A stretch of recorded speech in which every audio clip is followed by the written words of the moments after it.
গল্পটি হলো এক মহিলা রান্না করার সময় একটি ছেলে এসে হাজির হয় এবং মহিলাটি নিজের ছেলে ভেবে বলেন খেতে বস, কিন্তু তখন দেখেন যে এটি অন্য একটি ছেলে। ছেলেটি বলে দুদিন ধরে কিছু খাই না মা। তখন মহিলাটি বলেন খাও। সেই সময় ওনার নিজের ছেলে এসে হাজির হয়, বলেন এই ছেলেটি কে? তখন মহিলাটি বলে এই ছেলেটি হলো তোর দাদা। দাদার নাম কৃষ্ণা আর ভাইয়ের নাম হলো অর্জুন। এইভাবেই শুরু হয় এই গল্পটি। কৃষ্ণা এবং গ্রামের জমিদার বাড়িতে কাজ করতে গিয়ে জমিদারের মেয়ের রুক্মিণীর প্রেমে পড়ে যান এবং অন্যদিকে কৃষ্ণার মা হঠাৎ করে মারা যান ও রুক্মিণীর বাবা এসে হাজির হন। রুক্মিণীর বাবা এসে বলেন যে তোর মা এই বাড়িটি বন্ধক রেখেছে আমার কাছে, তোদের এখন এই বাড়িটি ছেড়ে দিতে হবে।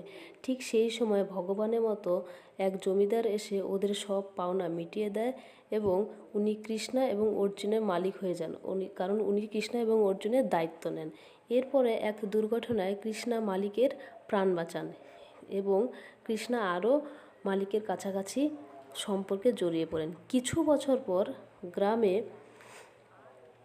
এক জমিদার বীরভদ্রের মেয়েকে কৃষ্ণার বন্ধু ভাস্কর প্রেমপত্র করার জন্য ভাস্করকে তুলে নিয়ে যায় এবং তারপরে রাস্তায় তুলে নেওয়ার সময় তাদের বন্ধু কৃষ্ণা এবং অর্জুন দুজনে মিলে ভাস্করকে সেই গুন্ডাদের হাত থেকে বাঁচিয়ে তোলে। এরপরে বীরভদ্র ওর অনেক বড় শত্রু হতে শুরু করে দেয়। এরপরে শুরু হয় একটা নতুন গল্পের মোড় নেয়।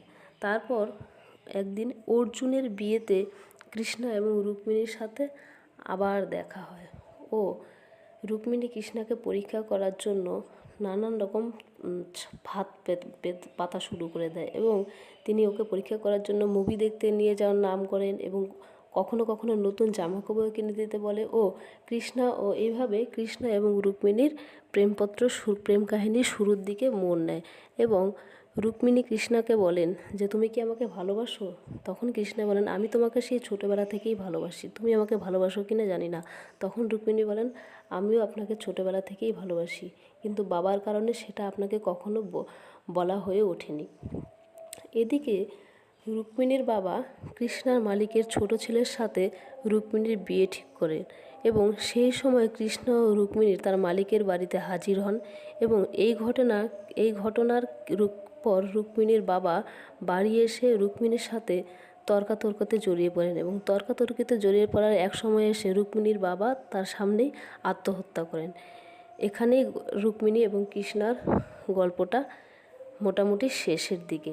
এরপর বীরভদ্র কৃষ্ণার আরও বড় শত্রু হয়ে ওঠেন এবং সে সময় কৃষ্ণার মালিকের ছোট ছেলে দাস দুবাই থেকে 9 বছর পর ফিরে এসে এক বন্ধুর সাথে দেখা করার সময় দাসকে নিয়ে হাসাহাসি করার জন্য তার সাথে সাথে তাকে মার্ডার করে ফেলেন এবং দাস এসে তার বাবাকে বলেন রুক্মিণীর সাথে তার আবার বিয়ের কথা বলতে বলেন। এতে তার মালিক বলেন যে রুক্মিণীর সাথে তার বিয়ে কখনোই হতে পারে না। তখন তিনি রেগে গিয়ে তার বাবাকে মারতে যান। এরপরে একদিন রুক্মিণী বাড়িতে গোপনে তার বেডরুমে এসে হাজির হন এবং রুক্মিণী তাকে মারতে মারতে বাড়ি থেকে বের করে দেন।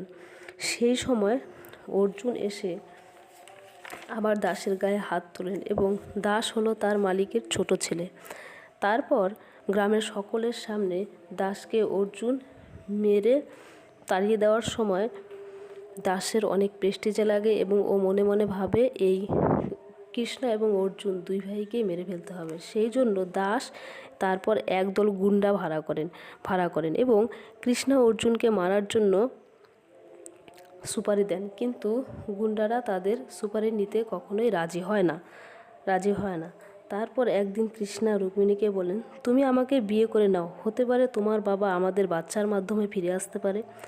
এরপর একদিন অর্জুন সিনেমা দেখতে যায় এবং সিনেমা দেখতে যাওয়ার সময় সিনেমার ভেতরে অর্জুনকে দাসের গুন্ডারা খুব মারে এবং খুব মারার পরে সিনেমার থেকে বাইরে বের করে নিয়ে এসে দাস অর্জুনকে কুপিয়ে হত্যা করে এবং অর্জুন মারা যাওয়ার সময় কৃষ্ণকে বলে যান যে তার মরার আগে শেষ ইচ্ছা যেন রুক্মিণীকে বিয়ে করে। এরপর শুরু হয় দাস এবং ভাস্করের শ্বশুরের সাথে কৃষ্ণার অ্যাকশন ও মারামারি।